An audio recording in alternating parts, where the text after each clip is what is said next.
Bayangkan, dua saudara seayah, sama-sama berdarah raja, tapi terjebak dalam perang yang menumpahkan darah rakyat sendiri. Tahun 1602, tanah Jawa terbakar bukan oleh penjajah, tapi oleh ambisi dua darah Mataram, Hanyakrawati dan Pangeran Puger. Inilah perang saudara yang nyaris memecah kerajaan terbesar di tanah Jawa. Tahun 1601 Masehi, langit Mataram diselimuti mendung duka. Panembahan Senopati, pendiri kerajaan Mataram sekaligus pemimpin yang dihormati rakyat, menghembuskan napas terakhirnya. Rakyat berduka, para bangsawan larut dalam kesedihan, dan suasana keraton dipenuhi isak tangis. Namun di balik dinding kesedihan itu, bara ambisi mulai menyala. Kursi kekuasaan yang ditinggalkan Senopati bukan sekadar singgasana. Ia adalah simbol kebesaran dan harapan masa depan Mataram. Para petinggi kerajaan dengan cepat memutuskan untuk menobatkan Hanyakrawati, salah satu putra Senopati, sebagai penerus tahta. Keputusan itu diumumkan dengan gegap gempita, seolah-olah tidak ada penolakan. Padahal, di lorong-lorong gelap keraton, bisik-bisik ketidakpuasan mulai terdengar. Pangeran Puger, kakak tiri Hanyakrawati, berdiri tegak di beranda istana dengan sorot mata yang penuh amarah. Ia adalah putra Senopati yang lebih tua, yang merasa dirinya paling pantas menyandang gelar raja. Aku darah pertama dari ayah, mengapa bukan aku yang duduk di atas singgasana itu? Desisnya, seolah menahan bara di dadanya. Dalam budaya Jawa, garis keturunan dan urutan kelahiran memiliki arti penting, sehingga keputusan mengangkat adiknya terasa seperti penghinaan besar. Rasa kecewa itu bukan sekadar luka kecil, ia menjelma menjadi bara yang membakar hatinya setiap hari.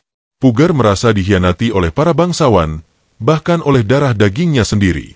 Hanyakrawati, meski telah duduk di atas tahta, bukannya tidak peka.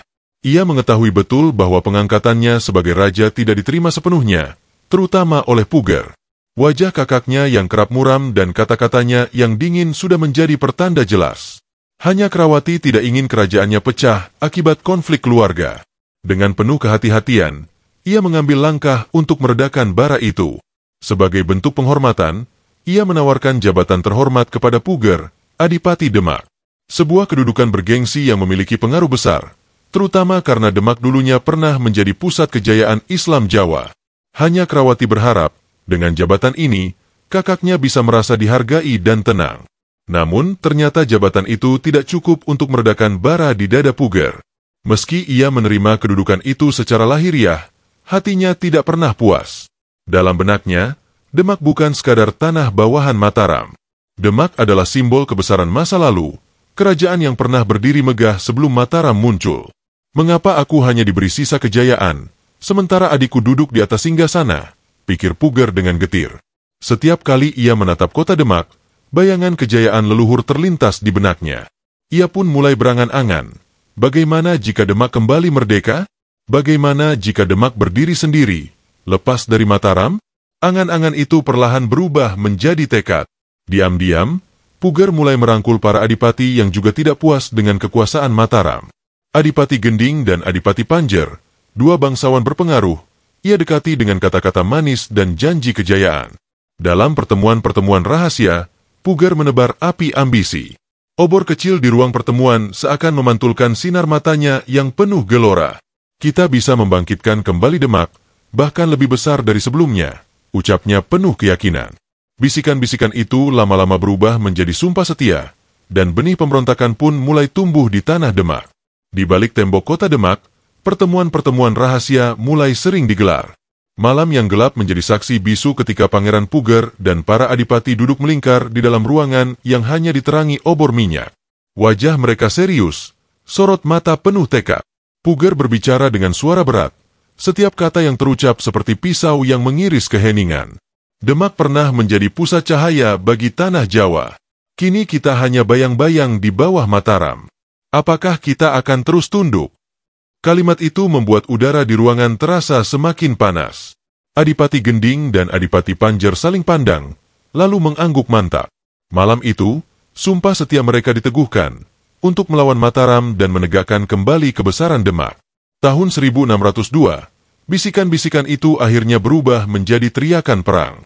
Genderang ditabuh, bendera pemberontakan berkibar di atas benteng Demak. Suara sorak prajurit menggema, seolah menggetarkan bumi. Puger tak lagi hanya bermimpi. Kini ia memimpin ribuan pasukan yang siap mati untuk cita-cita besar. Jalan-jalan di Demak dipenuhi prajurit bersenjata, tombak dan keris berkilau di bawah sinar matahari pagi. Rakyat, meski sebagian ketakutan, ada juga yang menyambutnya dengan harapan baru. Mungkin inilah jalan menuju kejayaan lama yang mereka rindukan. Dan dari Demak, kabar itu menyebar cepat. Sebuah pemberontakan besar telah dimulai. Kabar pemberontakan itu sampai ke Keraton Mataram bagaikan petir yang membelah langit. Hanya Krawati menerima laporan dari para utusan dengan wajah tegang. Ia tahu benar siapa yang berdiri di balik pemberontakan itu, kakak tirinya sendiri. Darahku sendiri yang kini menghunus pedang melawanku, ucapnya dengan getir. Para pejabat keraton gempar.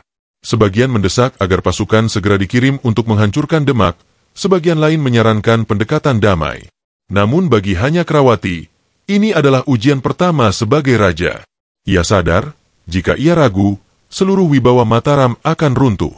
Pertempuran pertama pun tak bisa dihindarkan. Pasukan Mataram berbaris gagah, membawa panji-panji kerajaan. Dari kejauhan, pasukan Demak tampak menunggu dengan wajah penuh amarah. Begitu genderang perang ditabuh, panah pertama melesat, diikuti gemuruh teriakan prajurit. Udara dipenuhi desing panah dan teriakan yang mengguncang.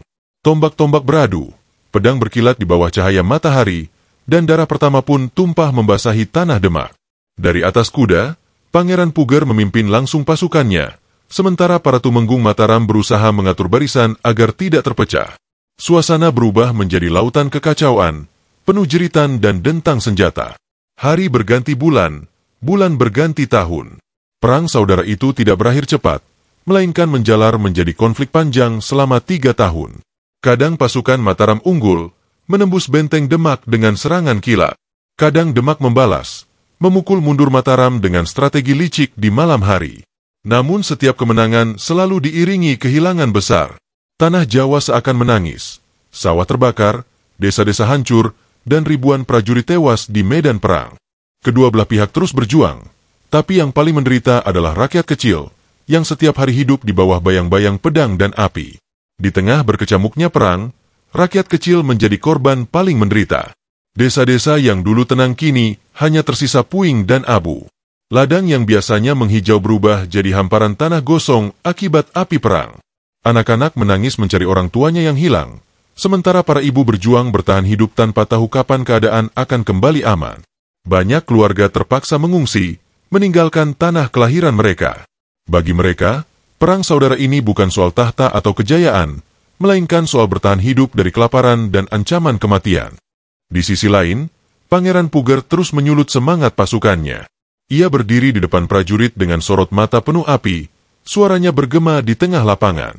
Ingatlah kejayaan Demak, ingatlah Majapahit yang dulu disegani Nusantara, serunya lantang. Kata-kata itu membakar semangat para prajurit, membuat mereka rela berkorban meski tahu lawan mereka adalah saudara sebangsa. Dalam hati Puger, tekadnya semakin kuat. Ia tidak hanya ingin merebut kekuasaan, ia ingin menegakkan kembali warisan besar yang hilang. Bagi Puger, kemenangan berarti menghidupkan kembali kejayaan leluhur, sesuatu yang ia yakini jauh lebih berharga daripada sekadar duduk di atas singgasana. Sementara itu di Keraton Mataram, hanya Krawati tidak tinggal diam. Ia menyusun strategi dengan penuh kehati-hatian. Setiap pertemuan dengan para tumenggung menjadi medan diskusi serius. Dari sekian banyak pemimpin pasukan, ia mempercayakan misi terpenting kepada Tumenggung Suranata, yang juga dikenal sebagai Ki Gede Mestaka. Suranata bukan prajurit sembarangan. Ia terkenal berani, cerdik, dan setia pada kerajaan. Hanya Krawati menatapnya dalam-dalam sebelum memberi perintah. Padamkan pemberontakan ini. Jangan biarkan darah rakyat terus tertumpah, ujarnya tegas. Dengan itu, Suranata membawa pasukannya berangkat, meninggalkan keraton dengan tekad bulat untuk mengakhiri perang. Awal tahun 1605, Mataram melancarkan serangan besar. Malam itu, ribuan prajurit bergerak dengan langkah teratur. Obor menyala di sepanjang jalan, membuat gelap malam tampak seperti lautan cahaya. Dari kejauhan, dentuman genderang perang terdengar, menebarkan ketegangan yang mencekam. Pasukan Suranata mengepung wilayah Demak dengan rapat, seperti gelombang yang siap menelan semua yang menghadang. Prajurit Mataram, dengan baju zirah sederhana, berbaris tanpa gentar. Sorak-sorai mereka membelah udara, membuat tanah seakan bergetar di bawah derap kaki ribuan pasukan. Benteng pertahanan Demak akhirnya menjadi sasaran utama. Panah berapi melesat ke udara, menghujam dinding kayu hingga api berkobar hebat. Suara kayu terbakar bercampur teriakan prajurit yang berusaha bertahan. Dari balik asap, tombak-tombak Mataram menghantam barisan depan Demak. Jeritan dan denting senjata terdengar bersahut-sahutan, menciptakan simfoni perang yang menggetarkan jiwa. Meski pasukan Puger bertahan dengan gigih, tekanan serangan Mataram terlalu kuat. Pertahanan demi pertahanan roboh satu persatu, meninggalkan Demak dalam keadaan terdesak. Malam itu, tanah bergetar bukan hanya oleh langkah kaki pasukan, melainkan juga oleh nasib yang mulai berpihak pada Mataram. Pangeran Puger menolak menyerah meski benteng pertahanan mulai runtuh. Dengan wajah penuh debu dan peluh, ia terus berteriak memberi perintah kepada pasukannya. "Bertahan! Jangan biarkan mereka menembus jantung Demak," teriaknya dari atas kuda. Suaranya parau, tapi keberaniannya memberi semangat pada prajurit yang tersisa. Namun kenyataan di medan perang semakin pahit. Satu demi satu panglima kepercayaannya gugur, panah Mataram terus menghujani, dan pasukan yang dulu gagah kini tercerai-berai. Puger berjuang sekuat tenaga, tapi gelombang besar pasukan Mataram tidak bisa ia bendung. Akhirnya, setelah pertempuran panjang yang menguras tenaga, Pangeran Puger tertangkap. Tubuhnya lelah, jubahnya koyak, namun matanya masih menyala dengan api perlawanan. Ia digiring oleh prajurit Mataram dengan kepala tegak, menolak menunjukkan kelemahan. Rakyat yang melihatnya hanya bisa terdiam, antara kagum pada keberaniannya dan takut pada balasan Mataram. Di keraton, kabar penangkapan Puger disambut lega, meski hanya Krawati tak sepenuhnya bersuka cita. Baginya, menang melawan kakak tiri sendiri bukanlah kemenangan sejati, melainkan luka yang akan selalu membekas. Sebagai hukuman, Pangeran Puger diasingkan ke Kudus. Dari tanah pembuangan itu, namanya perlahan meredup, namun bayang-bayang perjuangannya masih tertinggal di hati sebagian rakyat. Meski gagal merebut tahta, semangatnya tidak padam. Ia menanamkan api perlawanan itu pada keturunannya. Putranya, kelak dikenal sebagai Adipati Pragola, diangkat menjadi penguasa Pati. Sang anak mewarisi darah panas ayahnya, darah yang tak pernah mau tunduk sepenuhnya pada Mataram. Beberapa tahun kemudian, api itu benar-benar kembali menyala. Adipati Pragola mengangkat senjata, memimpin pemberontakan besar melawan Mataram. Pemberontakan itu dikenang sebagai Pragola II, salah satu babak paling berdarah dalam sejarah Jawa. Sejarah seakan berulang, darah saudara kembali tumpah, rakyat kembali menjadi korban, dan tanah Jawa kembali diguncang pertempuran demi perebutan kekuasaan. Meski generasi berbeda, luka lama masih terasa segar. Demikianlah akhir kisah perang saudara antara Mataram dan Demak. Pertarungan bukan hanya soal pedang dan panah, tapi juga soal ambisi, harga diri, dan warisan masa lalu. Kemenangan memang berpihak pada Mataram, namun sejarah mencatat betapa mahal harga yang harus dibayar. Ribuan nyawa melayang, rakyat sengsara, dan keluarga bangsawan terbelah oleh permusuhan. Perang ini menjadi pengingat pahit bahwa perebutan tahta bisa lebih kejam daripada perang melawan musuh asing.